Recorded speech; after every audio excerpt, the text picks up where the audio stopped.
friends, how are you today? I am Mohsin, the presenter bdenglish.com online teaching help center. Today I am coming back with a new lesson. Today's my topic is narration. আজকে আমি narration নিয়ে আলোচনা করব কিভাবে direct থেকে indirect narration এ পরিবর্তন করা যায়। ইম্পারেটিভ সেন্টেন্সের ডিরেক্ট থেকে ইনডিরেক্ট করার সময় রিপোর্টিং ভার্ব সেড টু এর পরিবর্তে রিপোর্টেড স্পিচের অর্থ অনুযায়ী অর্ডার, রিকোয়েস্ট, বেগ, কমান্ড, ফরবিড, প্রপোজড, সাজেস্ট এই শব্দগুলো বসাতে হয়। রিপোর্টিং ভার্ব সেড টু এর পরিবর্তে রিপোর্টেড স্পিচের অর্থ অনুসারে আমাকে এই শব্দগুলো বসাতে হবে। যদি অনুরোধ করে তাহলে আমরা রিকোয়েস্ট বসাবো, যদি প্রস্তাব করে তাহলে প্রপোজড বসাবো অথবা সাজেস্ট বসাবো, যদি কোনো কিছু আমাদের কাছে চায় তাহলে সেখানে আমরা রিকোয়েস্ট বসাতে পারি, উপদেশ দিলে অর্ডার বসাতে পারি। এভাবে আমরা কি করব, রিপোর্টিং ভার্ব সেড টু এর পরিবর্তে রিপোর্টেড স্পিচের অর্থ অনুসারে এই শব্দগুলো বসাবো। আর রিপোর্টিং ভার্ব এবং রিপোর্টেড স্পিচকে টু দ্বারা যোগ করতে হয়। আর ইম্পারেটিভ সেন্টেন্সের ক্ষেত্রে টেন্সের কোনো পরিবর্তন হয় না। রিপোর্টিং ভার্ব প্রেজেন্ট অথবা ফিউচার যাই থাকুক না কেন, reporting verb present, past, future যেটাই থাকুক না কেন, রিপোর্টেড স্পিচের টেন্সের কোনো পরিবর্তন হবে না। এই হচ্ছে ইম্পারেটিভ সেন্টেন্সের একটা স্পেসিফিক আলাদা রুলস, সেখানে টেন্সের কোনো পরিবর্তন হয় না। যেমন direct sentence, he said to me, give me a book। তাহলে এখানে কি হবে, রিপোর্টেড স্পিচের অর্থ হচ্ছে give me a book, this is making a request, that's why we use request. He requested me to give him a book।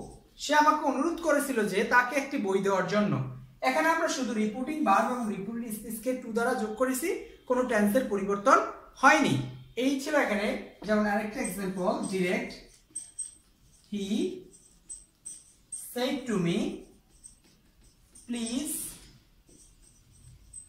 give me a cup of tea। Please give me a cup of tea.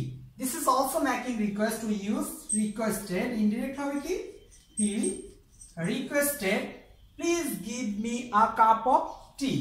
He requested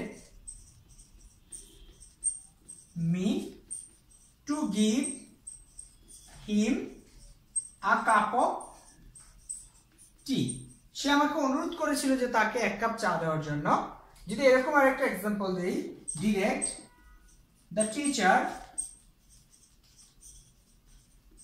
said to the student,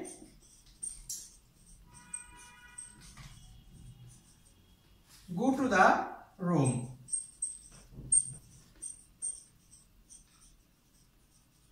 The teacher ordered the student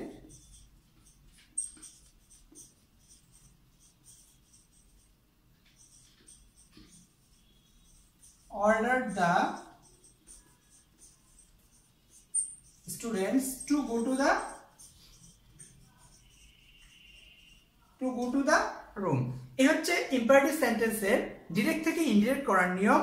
সেই নিয়মটা হচ্ছে কি, reporting verb said to এর পরিবর্তে reported স্পিচের অর্থ অনুসারে order, request, বেগ, command, forbid, suggest, propose যে শব্দগুলো বসবে এবং রিপোর্টিং ভার্ব এবং রিপোর্টেড স্পিচকে টু দ্বারা যোগ করতে হবে।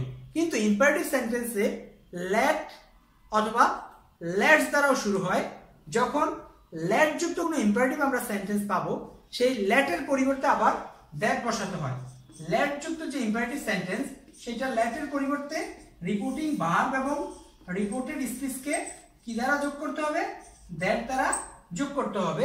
এর দুটো স্পেসিফিক আলাদা রুলস রয়েছে, লেট এবং লেটস। লেট যুক্ত যেটা, সেটা হচ্ছে কি, যেমন direct, he said to me, let's discuss the matter।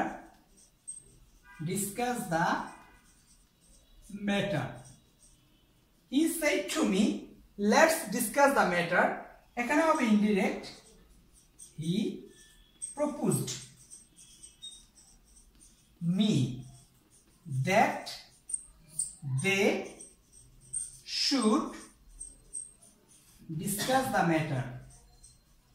Discuss the matter. They should discuss the matter. They should discuss the matter. এখানে এই লেটস এর পরিবর্তে আসছে দ্যাট। এই লেটস এখানে প্লুরাল, সেজন্য লেট আস মানে প্লুরাল, সেজন্য এখানে একটা সাবজেক্ট দে হবে, দে এর পরে একটা শুড হবে, শুডের পরে বাকি অংশ।